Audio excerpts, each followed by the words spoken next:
to be taken. Now, the Commission's responsibility includes investigating and redressing cases of copyright infringement.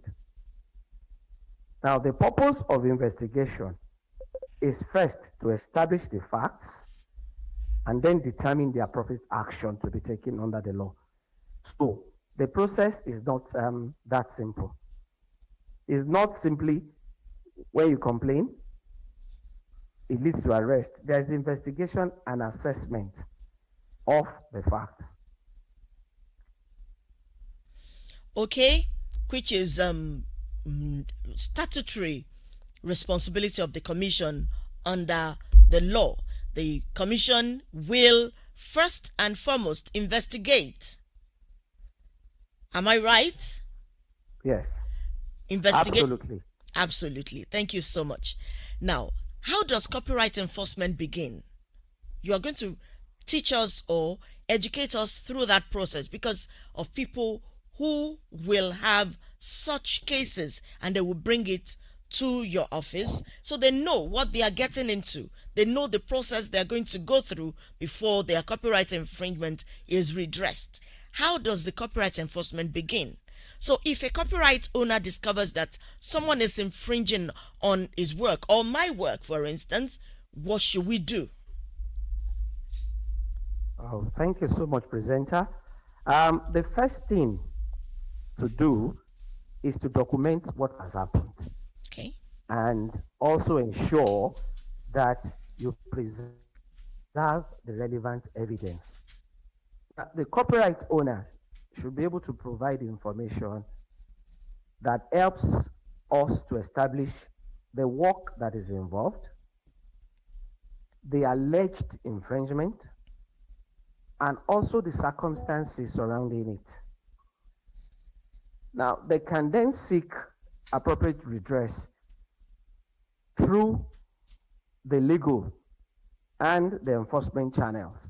Okay. However, the most important thing to note is the evidence must not be destroyed. And I also admonish that right owners should not take enforcement actions into their own hands. What if Do they not think... take enforcement actions in your hands. Okay. What if they think the process of the NCC is becoming slow?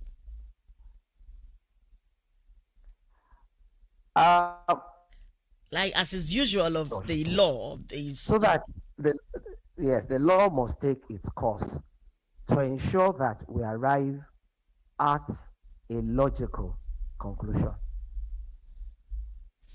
Okay. What happens during an investigation? Let's say I come to the NCC, the Nigeria Copyright Commission, to lodge a complaint, and I have evidence that my work has been used indiscriminately without my permission. Somebody is making money off my creative work. I come to you. What happens during that investigation process? Okay. As I mentioned earlier, we need to ensure that the I's are, placed and the T's are crossed. Now, the objective of the investigation is one, to establish the facts. We need to look at what really happened. Then, which work is involved? Now, does copyright actually subsist in that particular work? Okay, that's important. What act was carried out? Now, was the act of infringement authorized? And also, in tandem with that, who is responsible? And then, how does the evidence provided support an infringement or an offense under the act? It is not every act that a complainant brings forth that is an infringement or an offense under the act. So we need to critically look at that. When these answers to these questions are in place, this will help us determine what next action to take or to follow. Okay. You first look at the objective to establish the fact what happened, what work is involved, Does copyright subsist in that work? What act was carried out? Was the act authorized? And all of that. So enforcement should be evidence-based rather than simply based on an accusation. Very well, exactly. An allegation is not the same thing as a proof. So the law must be applied based on facts and evidence that are available. Mr. Femi Ajala, let me quickly say this. I have witnessed a situation where somebody infringed on another person's creative right, actually reposted immediately. This person posted a content online just right now. And before you know it, it was before in the like 5 minutes, another person reposted it immediately without authorization, without any form of authorization from the original owner. And okay, we lodged a complaint to that person. We chatted the person immediately, and unfortunately he removed it and then denied it. What do you do in that instance when you cannot find an evidence to bring to the NCC, but somebody has actually infringed on it? Does it just go like that? No, not in all cases. If the earlier definition we offered, yes, it behoves on the owner of the work to preserve the evidence. Remember, we said that earlier. Okay. So where that work has been transmitted or has been uploaded online, the very first thing the complainant should do is to preserve it. Ensure you have a recording, or perhaps you have a screenshot of that evidence. So even bringing it down to a large extent may not absorb even the suspect in this case now. Okay. So you might still bring your complaint, and the commission will still look at the gamut of all evidences with available. the evidence.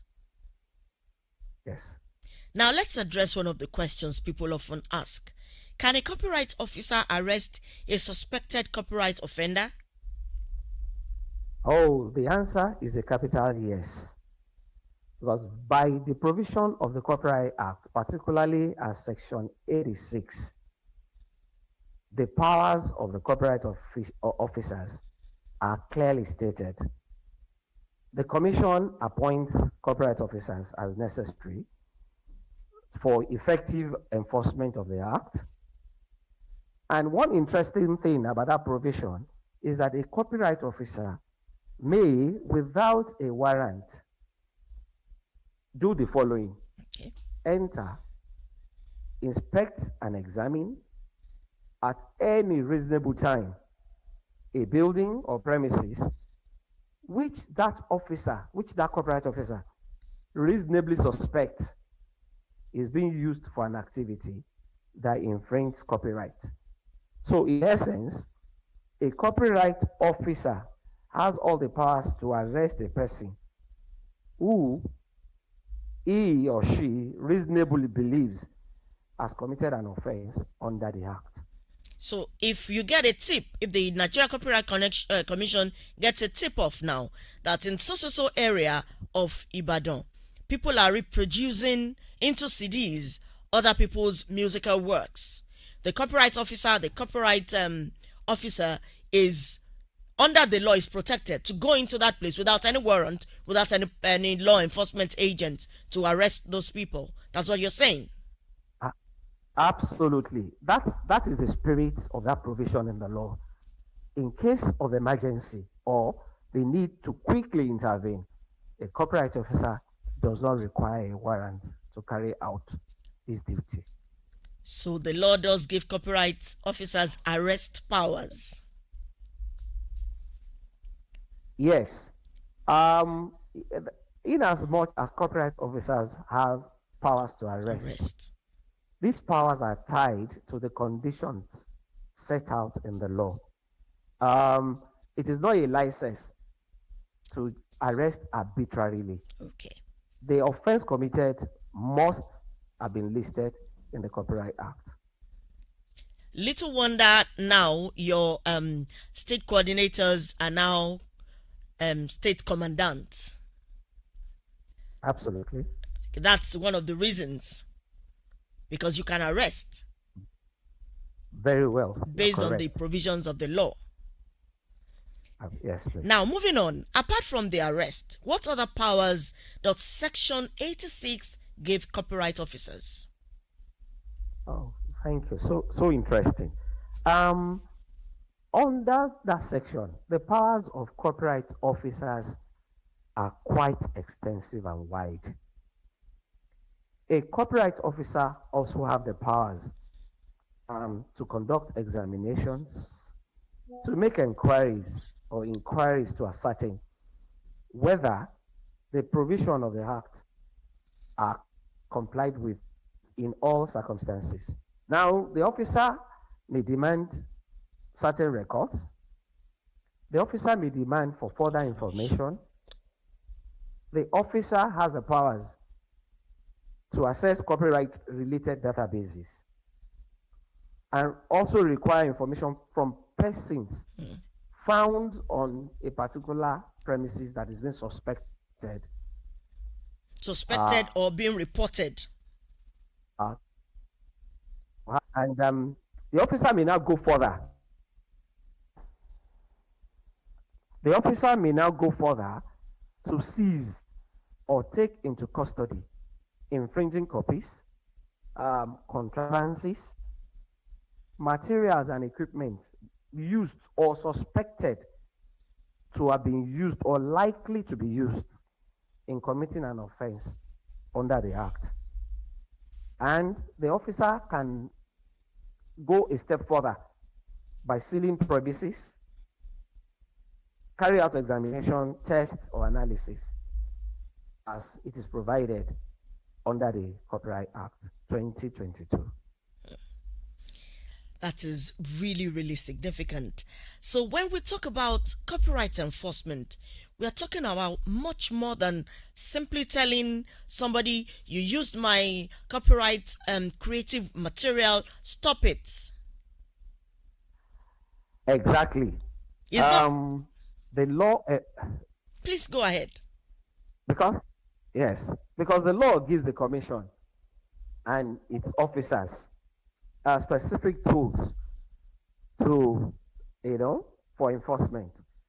So beyond the simple arrest that we think about, the copyright officers have wider powers. But there are limits to these powers. Oh, exactly. When people hear the words like arrest, seizure, inspection, they may assume that enforcement officers can simply do whatever they want. Please educate us further. Oh, no. In our earlier discussion, I mentioned categorically that the enforcement powers that copyright officers have must be exercised within the law, and the law guiding our act, our conduct, is the Copyright Act of 2022. Now, the powers granted to the officers by virtue of Section 86 of that law clearly stated that we can only exercise these powers for the purposes that are set out in the Act, not beyond that. So the Act also provides for legal consequences for anyone who obstructs, who hinders, or try to prevent a copyright officer from performing a function or exercising the power that the law has given under this Section 86. And at the same time, the enforcement procedure must always respect the rule of law, and cardinally we apply the constitutional provisions. Thank you so much. If you're just joining us, the time is 11:15 on Oxygen FM 96.9, And the program is Copyright Connect on Oxygen FM 96.9. My guest has been the Director of Operations, Femi Ajala, is Director of Operations at the Nigerian Copyright Commission, NCC. We've been talking about copyright infringement and the enforcement. Last week we talked about the infringement, the different kinds of infringement, and today we are looking at the enforcement. He is enforcing it. Now we are establishing the fact that the copyright laws are there and they are being enforced. The Commission is seeing to it that the rights and privileges of creators of creative arts, the creative works of people are being protected and they are being enforced. So the principle is this: strong enforcement for lawful enforcement. Absolutely. Absolutely. That summarizes it. Now, I have, as we were during the course of our discussion, a scenario played out in my mind. And let me just narrate it to you, Femi Ajala. If you can please respond to it, because I think it's something that can happen. Now, I look at a scenario whereby the NCC, as usual, gets a tip-off or confirms that a particular infringement is being committed at a particular location, and a copyright officer goes there to enforce the law. And on getting there, the owners, the people infringing on this copyright law, calls the law enforcement agencies, perhaps the police, not telling them what actually happened. And the copyright officer and the police, they get to have a confrontation at that. What can happen? What are the possible things that can happen? Well, it's a possible scenario, but I can tell you offhand that we've never had such in the history of our enforcement. Perhaps let's play the positive aspect that it happens.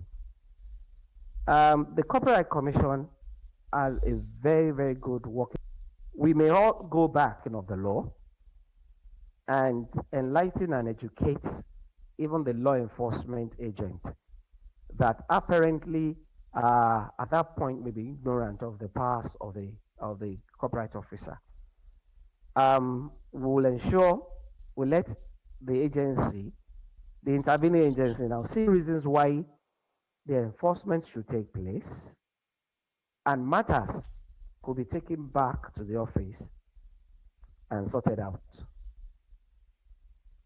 Okay, now moving on the program. If you're just joining us, the program is Copyright Connect on Oxygen FM 96.9, and my guest has been Femi Ajala. Thank you so much for joining us. Is the Director of Operations at the Nigerian Copyright Commission. What happens to seized materials if there is you picket an outfit that has been infringing on copyright of some creative people, and you seize the materials? For instance, people reproducing CDs unlawfully, and those things are seized. What happens to them? Oh, thank you so much. The seized materials are crucial and they are very relevant as evidence for court proceedings, because what usually happens after investigations is concluded, the suspects are most likely charged to court if found culpable. And seizure is not the end of the matter. The material seized needs to be preserved and produced as evidence in court to support even the charge against the defendant at this time. And it is the court that ultimately can determine what happens to these seized infringing materials. For instance, under Section 40 of the Copyright Act, where a person has an infringing copy or an article that is specifically designed or adapted for the purpose of making infringing copies in circumstances already highlighted or defined by the Act, the copyright owner in this instance may apply to the court for an order that those materials that are seized, those articles, be forfeited or destroyed or otherwise dealt with as the court itself may consider appropriate.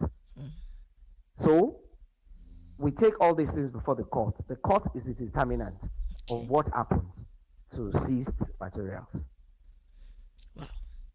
Thank you so much, Mr. Femi Ajala. Today has been so enlightening. In fact, I am not even aware that these are really applicable. So creators, content creators, producers, filmmakers, authors, you can hear what Femi Ajala has been saying on the punishment for infringement. There are enforcement.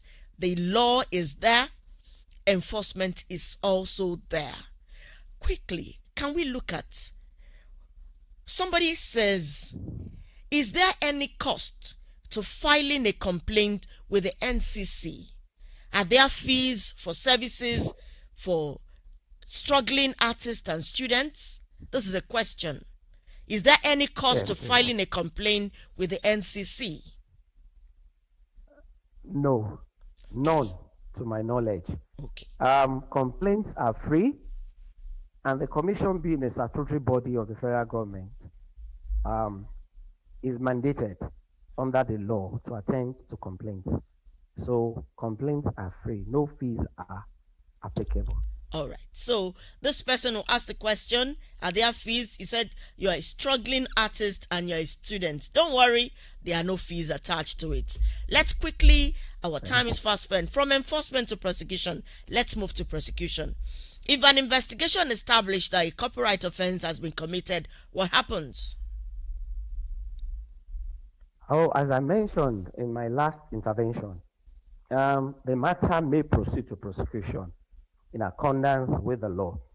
When you look at the law at section 78, the commission has the powers to prosecute and also conduct or defend charges, informations, complaints, and other proceedings whatsoever that may arise under the Copyright Act. And the Act also recognizes the fact that copyright infringement can give rise. In fact, this is the uniqueness of the Copyright Act. I'm not aware of any other law where both civil and criminal consequences, depending on the circumstances, may take place on a particular offense. So in fact, Section 47 expressly provides that criminal and civil actions may take place simultaneously in respect of the same infringement. So enforcement does not necessarily end when someone is arrested. Oh, exactly. Arrest where lawful and appropriate is only one part of the enforcement process. The larger outlook and the larger objective is for us to investigate a matter when the facts are established and evidence has been gathered. The appropriate legal action by filing a criminal charge or a civil action takes place after all those processes. All right. Quickly, we'll take this last question for Mr. Femi Ajala. Copyright enforcement is not just about piracy. Many people here, when they hear copyright enforcement, they already think, it's piracy. Pirated movies, unauthorized copies of books, counterfeit CDs. But is enforcement limited to piracy? Oh, no. Piracy is an important part of copyright enforcement. And the Copyright Act also stipulates in specific parts of the law dealing with anti-piracy and other measures. So, in essence, copyright enforcement is broader. Copyright infringement can take different forms depending on the nature of that work and the rights that are involved. Be that as it may, the Commission's statutory enforcement mandate, therefore, extends beyond any single type of infringement. Okay, thank you so much. Before we go, somebody sent in this message to me. How long does it take for an average infringement case take to resolve? Like, from what time does it take? From the time I bring my case to the NCC and the time you are able to solve it? What that time does it really take? Does it take long or? Well, long relative. Okay. Investigations are not rushed, and there is no time limit to How long it can take? process. A large gamut of are connected with investigation. Time limits cannot be put on investigation, depending on the circumstances. All right, thank you so much. Mr. Femi Ajala is the Director of Operations at the Nigeria Copyright Commission. You have said a lot this morning. And just before we go, remember, if you're a creator, you know your right. If you use someone else's work, respect their right. If you suspect copyright infringement, preserve the evidence and report it through the appropriate channels. And remember that copyright enforcement is backed by the law. Nigeria Copyright Commission has a statutory mandate to administer, to regulate, and enforce copyright in Nigeria, and to investigate and redress cases of infringement. These are some of the lines through which you can reach out to the Nigeria Copyright Commission. For inquiries and copyright-related matters, you can reach the Commission through info@copyright.gov.ng, info@copyright.gov.ng, or www.copyright.gov.ng, www.copyright.gov.ng. You can call +234 901 900 1401 or +234 901 900 1401. Mr. Femi Ajala, Director of Operation, Nigeria Copyright Commission, thank you so much for coming to the program today.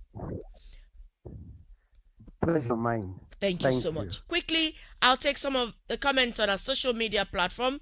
This one, Joseph at Josephine says, glad to be here on another interesting episode on Copyright Connect. Ijoma Igunike says, quite enlightening. Mojo's musing, the episode beautifully demystifies copyright enforcement, showing that it goes beyond arrest, seizure, to include investigation, evidence, compliance, prosecution.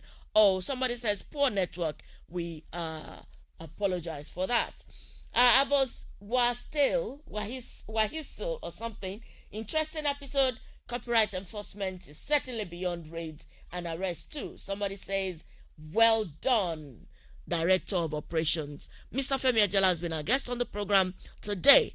Next week, same time, join us on Oxygen FM 96.9. My name is Tolu Adepoju. I hope, God willing, we'll be here same time next week. Bye for now.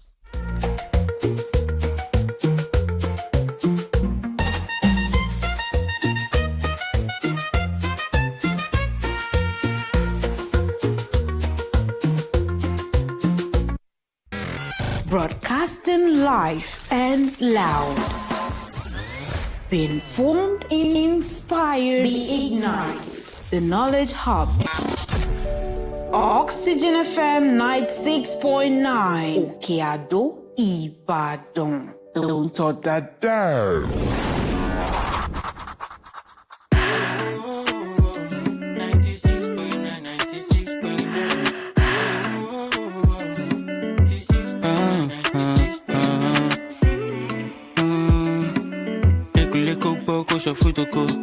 Spin around the block everywhere you go. See, now the air, you not just a radio. 96.9, 96.9. Oh, Oxygen. 96.9, 96.9.